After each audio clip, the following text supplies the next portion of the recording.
Ini penting kata Mbah Mun karena wa ma arsalna min rasulin illa bilisani qaumi. Semua rasul diutus itu pasti sesuai kultur kaumnya. Saya punya sedikit cerita tentang kultur. Kultur itu nilai yang disepakati masyarakat, meskipun persepsi itu salah. Saya cerita sedikit tentang keunikan kultur. Nabi Yunus itu nabi. Di mana-mana nabi itu mengajak ke tauhid, ajaran yang benar ini. Dan dulu nabi itu nggak punya polisi, nggak punya densus, jadi nggak bisa nabi nyuruh yang nggak setuju tangkap, itu nggak bisa. Tapi punya Tuhan. Jadi kalau yang tidak percaya dakwahnya itu ancamannya azab. Dulu itu nggak ada polisi, tidak ada pengadilan, sehingga kalau ada kesalahan itu ancamannya itu akan turun siksa itu. Sekarang kan kalau kita jadi pemimpin kan agak enak itu, punya keamanan, punya macam-macam lah. Singkat cerita, sudah dakwah sekian tahun itu umatnya nggak percaya kalau beliau seorang nabi, bahwa ajaran tauhid itu benar ya. Akhirnya cerita ini terkenal sekali, mungkin beberapa terputus ya, tapi terputus cerita ini saya ceritakan secara lengkap. Terus beliau cerita, ini waktu sudah lama saya dakwah, sudah lama saya sosialisasi itu tentang kebenaran, Anda tetap nggak iman ini 3 hari lagi pasti ada adab. 3 hari ada adab itu delalah masyarakatnya tuh kepikiran. Jangan-jangan iya itu. Nah ketika jangan-jangan iya itu diintip, rumahnya Nabi Yunus itu diintip, ya agak aneh. Diintip delalah orangnya nggak ada. Nggak ada itu kalau Quran bahasakan abaqo itu minggat itu pergi nggak pamit ya. Itu bahasanya abaqo itu minggat. Meskipun kita tidak mungkin membahasakan Nabi itu minggat, tapi dibahasakan tindakan kan tidak mungkin karena nggak pamit ya. Jadi harus dibahasakan minggat itu. Quran sendiri bahasakan abaqo. Nah cara berpikir masyarakat gini, kalau kampung ini mau dibalik sama Allah, mau ada adab, logikanya yang tahu akan ada adab itu pasti sudah pergi. Padahal Nabi Yunus pergi ini bukan karena takut adab, mangkel. Nyai suwi gagal seminggat ya kan gitu. Jadi ada kiai minggat itu ya ada dalilnya, karena dulu tuh kalau mangkel itu suami mangkel istri itu ya harus minggat, istri ya harus minggat. Dulu itu ya boleh, maksudnya boleh itu ya kalau darurat ya minggat sedikit lah, ada nggak apa-apa.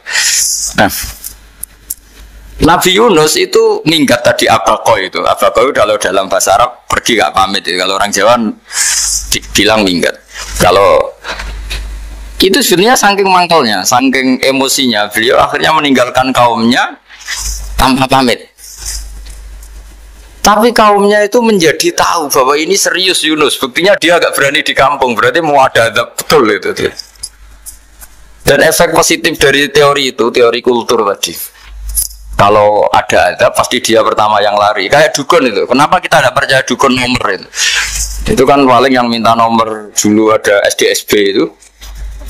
Forecast itu kan paling salam template-nya kan 100.000. Padahal dulu forecast itu berapa? Kalau menang kan miliaran juta. Itu untuk kultur kita agak percaya dukun kan, ngapain ngumpulin uang 100.000? Kalau dia tahu nomornya kan mendingan tombok sendiri gitu. Itu kan. Jadi orang itu mesti punya teori umum untuk membenarkan sesuatu atau membohongkan itu. Akhirnya umatnya Nabi Yunus itu iman. Iman itu artinya percaya kalau ini tidak main-main. Buktinya Nabi Yunus gak berani di situ. Akhirnya mereka tobat. Saat itu juga mereka wiridan di lapangan. Terus semua kesalahannya diselesaikan. Sampai ada rumah yang sudah dibangun permanen karena di tanah tetangga dirobohkan saat itu juga. Bahkan ada batu yang dulu nyuri, 1-2 batu yang dulu hasil nyuri, saat itu juga dirobohkan, dikembalikan sama penghuni. Hari itu semua kezaliman diselesaikan. Ini penting saya utarakan, jadi tobat itu tidak hanya istighfar. Kalau istighfar ribet, tobatnya orang punya utang terus istighfar gitu kan ribet. Kan ribet itu. Anda punya utang terus minta maaf itu kan ribet itu. Harus diselesaikan. Tobat. Tobat diterima sama Allah. Batas akhir finish dari harusnya ada adab misalnya Senin, Selasa, Rabu, harusnya Rabu itu sudah kena adab. Ternyata Rabu itu tidak kena adab. Nabi Yunus sebetulnya juga penasaran kampungnya itu kena adab tidak. Dilihat dari jauh ternyata enggak. Tambah kecewa dia. Wah ini saya kalau pulang mesti dibunuh karena saya ada pembohong. Di masyarakat situ ada aturan siapa yang bohong dibunuh. Padahal Nabi Yunus ngumumkan nanti Rebu ada azab. Kira-kira gitu lah. Ternyata Rebu itu udah ada azab, makanya dia sudah di batas kampung kembali minggat lagi karena nanti pulang mesti dibunuh karena dia ada kebohong. Ya akhirnya masyhur itu, terus dia ikut nelayan sekenanya, yang penting lari dari kampung. Ikut nelayan sekenanya. Zaman itu, ini seorang lagi zaman itu. Nanti ini efeknya nanti ke tauhid. Zaman itu para nelayan tuh kayak sepakat. Kalau ada kapal atau perahu kok mau tenggelam, itu pasti ada yang minggat. Hanya minggat itu pergi tidak terhormat. Terus fasahama fakana minal mudkhadin. Nah, dulu itu orang sudah punya peradaban. Ini cerita kultur, sudah punya peradaban. Punya peradaban. Ya sekarang gini, kalau nyemplungkan salah satu kan tidak adil diundi. Ternyata yang keluar dia Nabi Yunus. Terus mereka tahu ini orang nggak pantas dikorbankan karena Nabi di mana-mana itu ganteng. Orang Allah itu punya sunat unik. Nabi itu harus paling ganteng di kampungnya. Nasabnya juga harus paling baik. Kabar-kabarnya juga istrinya harus paling cantik. Itu memang aturannya gitu. Nggak tahu saya. Dulu saya juga janggal. Kenapa Nabi aturannya harus gitu? Angen-angen di pemimpinnya elek izin itu. Maksudnya misalnya. Kalau mau pemimpin dia masa keriting itu kan iya gitu rasanya terus. Jadi Nabi itu pasti itu paling ganteng di kampungnya, terus dari nasab ya terbaik, terus rata-rata istrinya itu ya selain solihah itu ya paling cantik. Karena ya dibully kan, sowar tidak jadi Nabi, jenela kan ya ribet kalau misalnya ada yang bully gitu kan juga ribet. Singkat cerita terus dia akhirnya ditenggelamkan, dibuang karena beliau seorang nabi. Faltaqomahul khut, beliau ditelan ya. Iltiqom itu tidak digigit, ditelan. Karena ditelan beliau tidak ngalami dikunyah, ditelan. Iltiqom itu ditelan. Karena beliau seorang nabi, di dalam batnil khut itu di perut itu dia wiridan, dan barokahnya wiridan itu perut ikan ini menjadi masjid. Dia nyaman di situ, nyaman karena terus ngalami karomah lah. Andikan wali itu ngalamin karomah. Nah kesimpulan dari cerita ini itu apa? Masyarakat itu akan selalu dengan kulturnya sendiri. Para nabi juga punya kultur sendiri. Dan Allah yang ngelola itu semua. Seorang lagi, Allah yang ngelola itu semua. Makanya terus dua kultur ini kalau Allah menghendaki itu gampang sekali. Akhirnya yang terjadi apa? Nabi Yunus jadi kasih sanksi Allah karena pergi tidak pamit. Masyarakatnya justru enggak karena tobat. Dan tobatnya masyarakatnya ini karena kekeliruan Nabi Yunus. Keliru dengan makna bukan dosa. Andai kan Nabi Yunus saat itu kok di rumah ingin menyaksikan adab, itu masyarakat mesti gak percaya kan ada adab. Ngomong ada adab kok dia di rumah gitu. Jadi unik, Allah cara ngelola masyarakat itu unik. Nah, dari keunikan cara Allah ini kemudian lahirlah ilmu yang bernama ilmu tauhid, ilmu tawakal, ilmu pasrah peniran itu. Karena kemarin pas Pak Yusuf sama Bu Sulis soal saya itu tak beri cerita, agama itu milik Allah. Sehingga teori yang dikatakan manusia itu ya teori saja, tetap semua itu di tangan Allah. Ya saya saat itu cerita, misalnya saya ditanya, ini besi, materi besi dengan kaca itu kuat mana? Mesti kita menjawab kuat besi. Tapi saya yang mengendalikan besi dan kaca. Ternyata saya punya merencanakan menghasilkan besi, menetapkan kaca ini tak simpan, akhirnya puluhan tahun. Yang ini saya rencanakan saya hancurkan itu. Nanti kan si yang menjawab tadi tahu rencana saya mesti kuat, bilang kuat kaca. Kamu tahu. Makanya contoh paling gampang tadi, dinosaurus itu hewan paling kuat malah musnah itu. Titik yang nggak kuat sampai sekarang. Karena Allah bikin dinosaurus itu punya rencana dihancurkan ya. Sementara ayam enggak, gue rame-rame dunia gitu. Sehingga ya sudah. Nah, agama itu seperti itu. Agama itu sesuai rencana Tuhan. Sehingga ini cerita Nabi. Sehingga Nabi itu kadang nggak tahu bedanya antara sesuatu yang punya data, punya perangkat-perangkat untuk menuju A misalnya. Itu nggak tahu bedanya. Jadi kalau Nabi ditanya misalnya gini, onta itu lahir dari betinanya, dari indukannya bisa, ya bisa. Lahir dari batu, jawabnya ya bisa. Kalau dia seorang Nabi pasti jawab bisa. Kalau Nabi loh ya, bukan direktur mandiri, Nabi. Itu mesti jawabnya bisa. Jadi kalau Nabi ditanya, mata air itu keluar dari bumi kedalaman 7 meter, bisa. Keluar dari sini, dari meja, jawabannya ya bisa. Karena Nabi itu saking dekatnya Allah, tahu betul bahwa perangkat di dunia ini tidak bisa mendikte Allah. Semua itu kehendak Allah. Logika yang terbangun Nabi itu sebenarnya gampang ya. Kalau kita teliti itu hanya gampang itu sesuatu yang benar itu pasti bisa dijelaskan secara gampang. Nah ini ngaji tauhid biar tidak terlalu berteori itu. Karena kalau saya cerita uang pinter jenengan. Dan saya tidak ingin pinter tentang uang. Tak beri contoh. Nah ini sebenarnya nanti kalau sampai suatu saat meninggal ketemu Mungkar Nakir itu tahu cara menghadapi. Nanti tak warai tekniknya. Warai tekniknya. Bocoran itu. Bocorannya. Makanya ada cerita agama ini baik sekali. Orang bocorkan ujian nasional itu kriminal, bisa ditangkap parositi. Tapi agama ini pertanyaan Mungkar Nakir dibocorkan semua kiai. Itu nggak ditangkap sama Mungkar Nakir. Harusnya kan rugi karena ini pertanyaan. Tapi semua kiai kan sudah membocorkan. Nanti pertanyaannya di kuburan itu mana buka Tuhanmu siapa, agamamu apa. Itu kan sudah dibocorkan. Tapi itu nggak dianggap kriminal. Sementara kita sekolah SD, sekolah SMP bocorkan soal itu dianggap kriminal. Padahal harusnya boleh. Maksudnya kalau di teori itu harusnya boleh kan. Mau pertanyaan Mungkar Nakir saja dibocorkan kan. Ya tapi kan tidak ada itu. Harusnya boleh. Tapi kan terjadi gak ujian kalau dibocorkan itu. Artinya agama ini begitu baik. Pertanyaan yang taruhannya surga neraka saja dibocorkan. Kurang apanya baiknya agama ini? Pertanyaan sepenting itu dibocorkan dan kiai gak ditangkap sama Mungkar Nakir ya udah itu aja. Saya ulang lagi ya supaya kita ingat fitrah salimah. Soal Anda modern monggo lah, tapi saya sebagai kiai akan ngajari kalian tentang fitrah salimah. Jadi kalau kamu itu benar-benar beragama, ini misalnya kertas, ini lempengan baja. Kalau kamu beragama kalau ditanya kuat mana, ya terserah jenengan. Karena saja kertas ini aku punya niat tak simpan di arsip nasional. Baja ini tak niatkan, tak luluhkan, tak hancurkan. Sehingga kalau kita ngomong ya secara materi harus ditambah ya, secara materi kuat gajah ya Allah.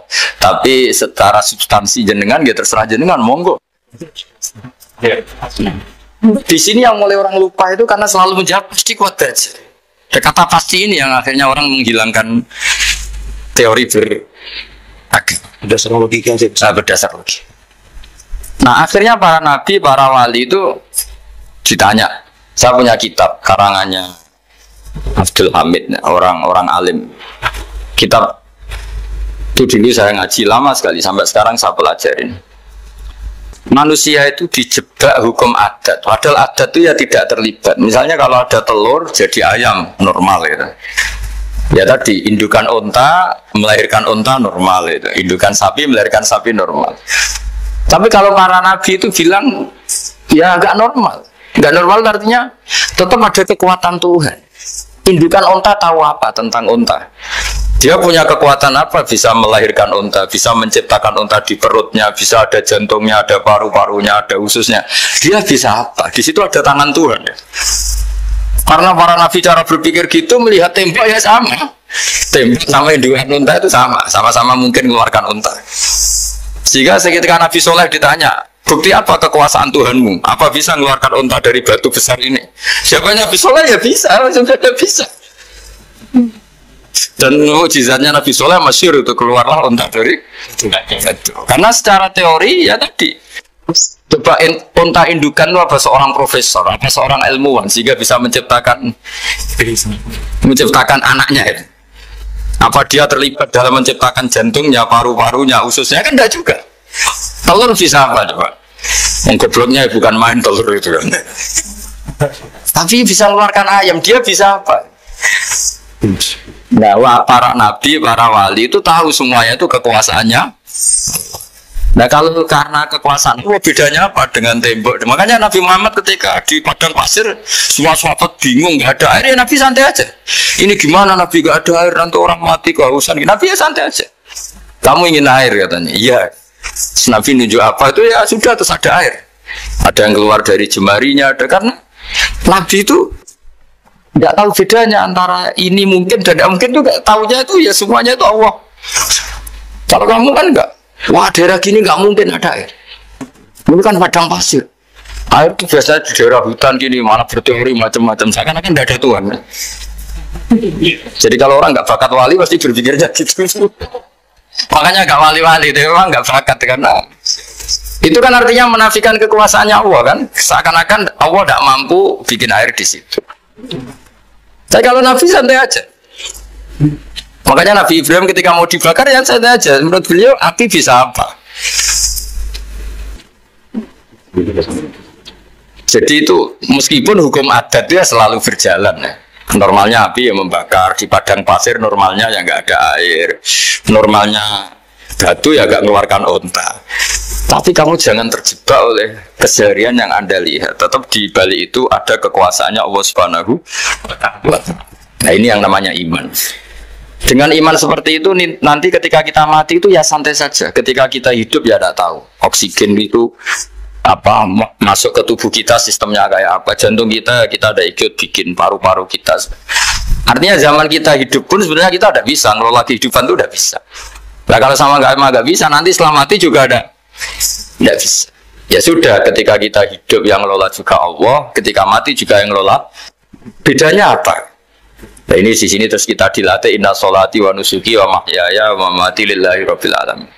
Tapi kenapa kita ragu terhadap kehidupan setelah kematian? Karena ketika kita hidup seakan-akan kita tahu cara hidup. Makanya Allah itu tersinggung betul ketika ada orang merasa bisa ngelola cara hidupnya. Makanya kata Allah kalau gojlok orang-orang yang kepedean itu, kalau kamu top, jangan mati. Itu falaula in kuntum ghairu matin tarji'unaha in kuntum shadiqin. Kalau kamu merasa top itu jangan mati. Di mana-mana mati itu tidak top. Falaula idza balaghatil khulqum wa antum khina idzin tanzurun. Ketika nyawa kamu sudah sampai kerongkongan, kamu tarik lagi supaya kamu tidak mati. Mati itu tidak top. Katanya kamu top kok. Mati. Jangan mati. Kalau top itu jangan mati, jangan miskin, jangan tua, jangan jadi jelek. Pokoknya top terus itu. Itu digojol sama Allah. Tapi orang itu lupa bahwa nah ketika sehat begini kita seakan-akan ngelola kehidupan. Nah gara-gara merasa ngelola seakan-akan kalau mati lalu saya gimana ya kalau mati? Di kuburan ngapain ya? Terus kantornya gimana? Kerjanya di mana? Ya udah usah begitu. Nah, ini pentingnya tauhid. Orang dilatih berpikir al-khalqul awal. Afa'ayina bil khalqil awal. Kalau dalam bahasa Yasin disebut kul yuhi alladzi anshaha awwala marrah. Jadi agama itu orang dilatih membayangkan pertama hubungan kita dengan Allah. Misalnya manusia pertama itu siapa? Adam. Adam bisa berpikir, bisa berlogika, bisa jalan-jalan, bisa macam-macam. Tapi andai kan ada jadi Nabi Adam, mesti melihat kekuasaannya Allah itu begitu nyata. Karena saya materinya dari tanah, ternyata saya bisa berpikir. Betapa kudrohnya Allah, kekuasaan Allah tanah yang benda mati bisa berpikir. Sekarang jadi saya. Sehingga ketemu kira-kira Nabi Adam kalau ketemu tanah itu ya, kalau mau maksiat, wah ini tanah ini pasti komplain. Nah di sini pentingnya beragama. Sehingga ketika Rasulullah ngendikan, jika kamu memperbanyak sholat, maka tanah-tanah ini bersaksi terhadap sholat kamu. Jika kamu maksiat, juga tanah-tanah ini menjadi saksi pemberat.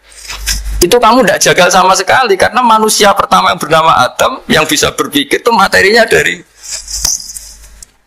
Jika kita tidak janggal, ketika tanah disetatuskan bisa bersaksi. Ya. Tapi setelah kamu berpikir tanah itu bisa dicangkul, bisa dijadikan berhala, dijadikan kendi, dijadikan macam, seakan-akan tanah itu ya benda yang tidak penting. Tapi Nabi itu beda dengan kalian. Nabi tahu betul tanah ini makhluk Allah yang bisa berpikir. Sehingga Nabi ya ketika kalau kamu sholat sunat atau beribadah sebaiknya jangan di tempat yang sama, biar yang menyaksikan kamu sholat itu kita mungkin kan masa bumi bisa bersaksi. Tapi andaikan Anda Nabi Adam itu tidak akan janggal seperti itu karena dia tahu materinya dari tanah dan ternyata jadi mata bisa melihat, jadi telinga bisa mendengar. Makanya Allah selalu mengingatkan, ingatlah al-khalqil awal, afai nabil khalqil awal. Karena khalqil awal ini yang menjadikan apa? Fitrah beragama yang baik. Sehingga ketika orang Yahudi bilang nggak mungkin Nabi Isa itu nggak anak zina, wong ibu kok tanpa bapak, anak kok hanya ada ibu tanpa bapak. Allah cara menjawab, inna masalah Isa indawohi kamasali ada. Jika kamu protes ada Isa karena tanpa bapak, ya protes dengan Nabi Adam, tanpa ibu tanpa. Nah ini diingatkan al-khalqil awal. Makanya Yasin bilang, qul yuhyihal ladzi ansaha awwalamar. Awal marah itu kamu harus berpikir ketika hubungan kamu sendiri dengan Allah zaman sebelum ada semua. Jadi misalnya alam raya ini, bumi sebesar ini masa suatu saat terus hilang, hancur, nggak berbekas. Ingat saja, bumi ini mulai dulu ya nggak ada. Diadakan oleh kekuatan besar yang super ada, yaitu Allah Subhanahu wa Ta'ala. Nah di sini kenapa faham-faham ateis itu hilang di dunia. Meskipun ada itu karena saking mungkin kurang peradaban. Makanya guru-guru kita mulai zaman Nabi Adam sampai sekarang itu cara berpikir sederhana. Bumi ini kadung ada. Di mana-mana sesuatu yang ada pasti disebabkan yang lebih ada. Kan nggak mungkin bumi yang ada kemudian penciptanya itu udah ada. Itu kan ngajak goblok bareng gitu kira-kira. Sesuatu yang ada disebabkan oleh sesuatu yang tiada. Maka guru-guru kita ngajari pertama sifat Allah itu wujud, karena ini wujud super atau kausa prima, terus kiai bilang wajibil wujud. Wajibil wujud terjemahan buahnya ya wujud super. Karena wujudnya Allah itu yang pengaruhi ya semua alam raya ini, dia harus di depan. Masa yang menciptakan di belakang. Makanya terus disifati qadim. Qadim itu harus lebih dulu atau awal. Makanya ketika Fir'aun ngaku Tuhan itu cara membatalkan Nabi Musa itu sederhana. Kalau kamu Tuhan berarti bapak kamu nggak ada Tuhan karena Tuhannya terlambat datang. Itu langsung iya ya kalau ya kan berarti bapaknya dia tanpa Tuhan kan Tuhannya baru kemarin. Akhirnya baru diurus katanya diurus Tuhannya ini. Makanya Fir'aun itu akhirnya Nabi Musa punya pengaruh besar di kalangan tunggal Fir'aun. Karena ketika debat terbuka itu tunggakannya dengar. Akhirnya mereka iman sama Nabi Musa. Ini disebut waqala rajulun mu'minun min ali fir'auna yaktumu imana. Banyak yang diam-diam ini iman karena logika Fir'aun jadi Tuhan itu nggak masuk akal. Yang benar adalah Tuhannya Nabi Musa. Nah orang-orang ini itu ya dibilang nggak loyal ya pokoknya dia iman. Dan dia juga ikut rapat. Besok Musa tangkap. Karena mereka sudah iman sama Musa terus. Sebelum eksekusi itu datang, ini datang ke Musa. Tadi malam saya ikut rapat, keputusannya Anda ditangkap mau dibunuh, jangan lari saja juga. Ya kan nggak bisa disebut pengkhianatan, karena ini orang baik. Jadi malamnya ikut rapat, besok Musa tangkap bunuh. Iya, ada Musa. Paginya sebelum itu, Musa, saya nanti malam ikut rapat dan keputusannya Anda ditangkap dibunuh. Kamu lari aja sekarang. Nah, kenapa iman? Karena logika yang dibangun Nabi Musa. Makanya ciri utama kebenaran itu bal naqdhifu bil haqqi 'alal batil fayadmaghuhu fa idza huwa zahid. Kebenaran sejati itu boleh diuji di mana saja. Dan Anda tidak usah khawatir kebenaran sejati itu kalah. Pasti menang. Kalau kebenaran itu kebenaran sejati pasti menang. Ya, di sini terus ada ulama-ulama kayak banyak lah termasuk di Indonesia kayak Pak Quraisyihab kayak yang nyaman saja anak-anaknya di luar negeri karena merasa kebenaran sejati itu tidak akan kalah. Sehingga ketika ada negara yang begitu maju, saya pernah ditanya sama orang yang kuliah di Inggris, di Swiss, terus Saya ini kan orang Indonesia, tapi pengagum negara Swiss, Swedia. Negara di sana itu makmur, terus tertib. Bagaimana saya tetap mencintai Islam? Yang secara lahir itu, kadang-kadang beberapa negara Islam itu kacau. Ada seorang mahasiswa tanya gitu. Dia tanya, cara ingat Allah, dia membela Islam kira-kira gitu. Terus saya berita, tak kasih tahu dia. Ketika Anda muji negara-negara itu makmur, sejahtera, itu sebetulnya tetap utang jasa terbesar itu sama Tuhan. Pejabat bisa apa ketika Allah misalnya nggak bikin air? Negara bisa apa misalnya ketika Allah itu nggak bikin oksigen? Tetap semua ketertiban itu karena kehendak Allah. Berarti utang jasa kamu di negara manapun tetap sama Allah, bukan pada yang lain. Bahwa ada hukum sosial manusia, oke lah, kedua, ketiga, dia harus terima. Hanya dia sadar. Nah, masalahnya kita ketika di negara yang makmur gitu, pikiran kita, oh, presidennya hebat, menterinya hebat, tata sosialnya hebat. Oke, nggak apa-apa, muji manusia itu nggak apa-apa. Tapi tetap itu semua di bawah muji Allah Subhanahu. Ada air begini ciptaan Allah, ada oksigen sehat ciptaannya Allah. Sehingga muji pertama itu kepada apa artinya kehebatan manusia ketika ada gempa besar, ada likuifaksi, ada macam-macam. Nah, maksud saya ngaji di sini, ingat Allah itu dengan cara seperti itu. Sehingga ketika kita hidup di negara manapun, ya utang jasa pertama pikiran kita sama Allah Subhanahu wa Ta'ala. Tapi kalau enggak, kamu terjebak hukum adat tadi. Di mana-mana ayam itu yang mengeluarkan telur, telur mengeluarkan ayam. Nggak bisa batu ini mengeluarkan ayam. Keliru kamu. Ketika ayam mengeluarkan telur, memangnya ayam itu bisa? Apa dia berpikir sekolah dulu gimana ya cara punya telur? Tidak juga. Tidak bergerak juga. Apa ketika mata kamu bisa melihat terus kamu merencanakan gimana ya mata supaya bisa melihat? Ya tahu-tahu sudah melihat. Dan di sini disebut afa'ayina bil khalqil awal ansa'aha awalan Allah marra wa huwa alladhi yabda'ul khalqa tsumma yu'iduhu wa huwa ahwanu alaih. Allah selalu mengingatkan, nah, iman yang baik itu iman yang seperti saya utarakan tadi. Kamu ingat kekuasaan Allah ketika belum ada apa-apa. Belum ada apa-apa ya Allah bikin manusia itu dari tanah, bikin ayam ya dari tanah, bikin sapi ya dari tanah. Bahkan semuanya dari ketiadaan. Nah, dengan iman seperti itu, nanti kalau kamu ngaji hadis, Nabi bisa mengeluarkan air dari apa? Dari jemarinya. Terus Nabi Ibrahim dibakar gak apa-apa. Nabi Soleh bisa mengeluarkan unta dari batu besar. Nabi Musa bisa menyibak laut hanya dengan tongkatnya. Itu semuanya kamu udah jangka. Karena tadi ingat bahwa kekuasaan Allah itu tidak terbatas. Itu cara iman yang benar. Sehingga nanti ketika kita mati juga gitu. Ketika kita hidup ya tidak bisa ngatur jantung kita, paru-paru kita, pasti sama lah. Setelah kita mati juga gak bisa ngatur. Yang hanya ngatur Allah Subhanahu wa Ta'ala. Hidup kita dalam kendali Allah, mati kita dalam kendali Allah. Ya sudah, terus kita mati ya nyaman saja. Saking nyamannya itu orang-orang soleh kalau mati itu jarang berdoa. Bukan karena apa-apa. Kalau berdoa itu resikonya kan gini, mustajab dak ya, dikabulkan dak ya. Itu menjadikan setan punya peluang masuk, diganggu.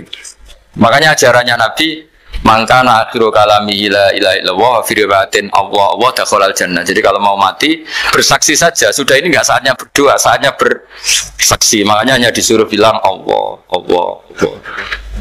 Dan supaya ini menjadi akhir kalimat. Sehingga nanti keren lah. Ketika ketemu Allah, apa akhir kalimat kamu yang kamu lafadzkan Allah, Allah. Jika di kitab-kitab diterangkan, ketika orang tua kamu mau mati sudah bilang Allah, jangan tanya catatan hutang di mana ya, tabungannya di mana ya. Terakhir jawab mandiri terus mati lah. Nggak boleh ditanya lagi. Sekali ditanya nanti akhir kalimatnya mandiri. Nggak boleh. Jadi sekali sudah bilang Allah, jangan ditanya lagi. Tabungannya di bank mana kamu? Bahayanya sekali jawab mandiri terus mati, berarti akhir kalimatnya itu ya.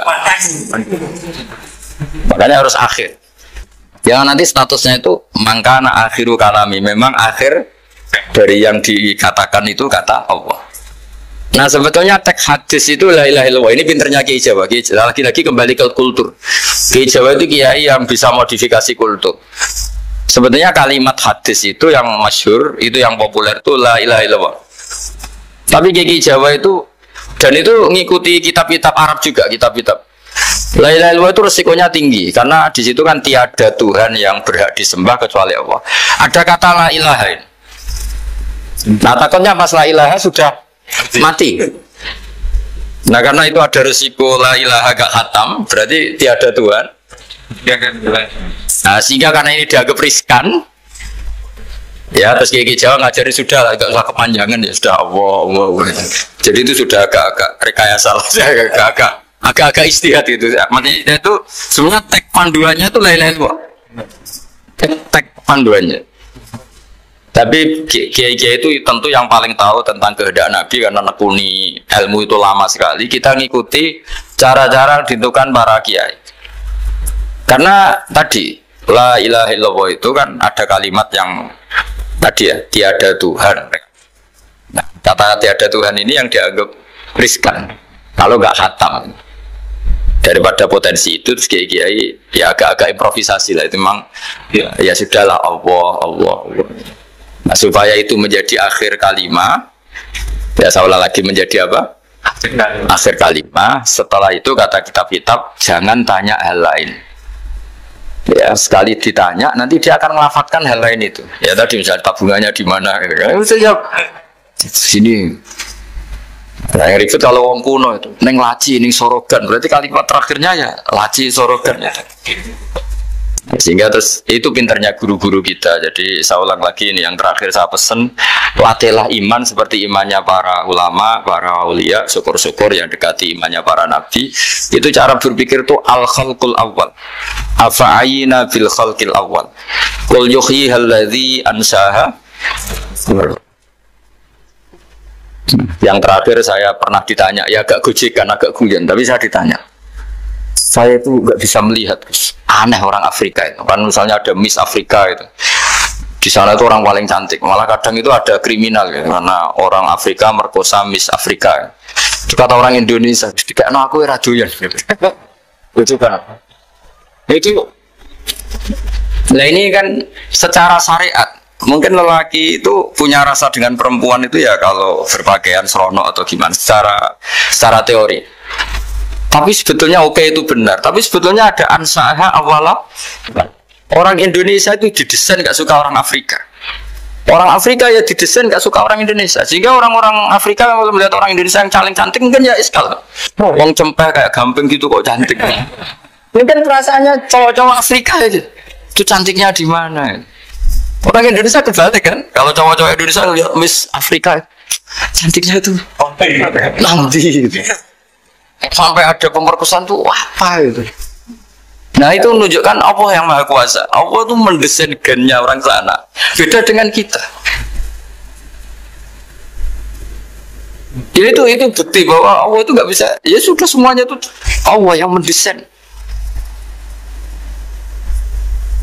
Itu bukti bahwa manusia itu bisa apa di depan ke orang kayak Afrika kok disuruh bilang cantik kita kan protes. Cantiknya di mana? Mungkin rasanya juga protes ke kita. Seorang Jawa cempeh itu kok cantiknya deh. Itu orang-orang Indonesia kalau melihat bule cantik itu kan kok temukan janggal. Orang-orang Jogja, bule wayune nanti gitu. Kulitnya gitu kan ya sama mereka juga bilang kita mungkin seperti itu namanya didesain ansaha awal apa? Allah sudah memang desainnya seperti itu. Nah di sini supaya kita ingat, ingat bahwa hati juga gitu. Ketika kita cinta istri itu janggal betul kalau terjadi konflik. Tapi kalau sedang konflik itu janggal betul terjadi perdamaian. Nah, lagi mau ngangkel itu ya problem betul. Nah ini di sini pentingnya iman. Orang terus disuruh berdoa ya muqallibal qulub tsabit qalbi ala dini. Karena kita tidak tahu cara berpikir. Ada perempuan cantik sering merengut, pecintanya ya banyak. Dianggap pemikir serius. Tapi kalau baru gedeng namanya ya merengut, bukan pemikir. Orang senyum itu kita senang gitu. Tapi kalau baru gak senang, murahan guya-guyu. Jadi manusia itu unik. Hanya sama, tapi cara analisis beda. Tinggal sedang seneng apa enggak? Lucu kan?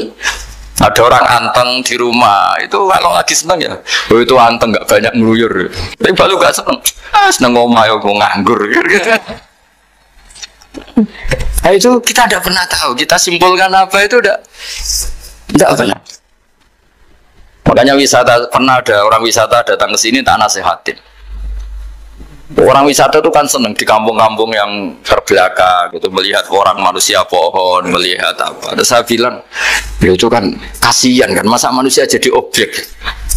Bahkan bayangannya ya kalau mereka jadi modern jadi gak menarik kan. Padahal kita yang orang pendidikan kan inginnya mereka terentas lah dari kultur itu. Ya itu kan gak sambung kan. Yang satu bilang unik, masyarakatnya masih unik, masih naik-naik pohon. Tapi bagi orang pendidikan kan tersiksa kan. Ini bangsa kita, warga kita kok masih seperti itu. Makanya orang wisata itu nasihati, kamu ke sana itu niat melihat apa niat mengentas? Kalau niat mengentas, tak jamin ada pahala kan. Bagus, mau niat mengentas kan. Niatnya baru sekarang apa mulai dulu? Baru sekarang. Dan ini cerita dari manusia itu semudah itu, Pak. Nah, setelah kamu ngaji ini, kamu tidak akan janggal terhadap kenapa Nabi itu begitu santai. Ketika tadi makanan misalnya satu wadah itu cukup untuk orang 300. Sampai Jabir yang undang Nabi kan hanya kambing kecil, cukup orang 6. Ternyata Nabi ngajak orang 300 lebih. Tapi Nabi bilang ya sudah semuanya makan cukup. Kata-kata Nabi kan, zaman dulu belum ada beras, belum ada semua, Allah itu bisa kok menyangkat malaikat tanpa makan. Susahnya apa menyangkan manusianya dengan nasi sedikit? Itu ya Nabi ya santai aja, semuanya kenyang santai. Ya ini itu iman-iman yang sudah benar-benar awal sudah. Allah tidak harus terdikte oleh nasi. Kalau nasi sedikit harus cukup orang sedikit. Kalau banyak harus orang banyak. Allah tidak perlu kena aturan itu semua. Tidak perlu. Saya ini Tuhan kata kok kamu atur itu gimana? Tidak bisa. Nah, ya kalau hanya ngaji ini insya Allah Anda setelah baca mukjizat keramat itu tidak. Ya saya kira demikian. Assalamualaikum warahmatullahi wabarakatuh.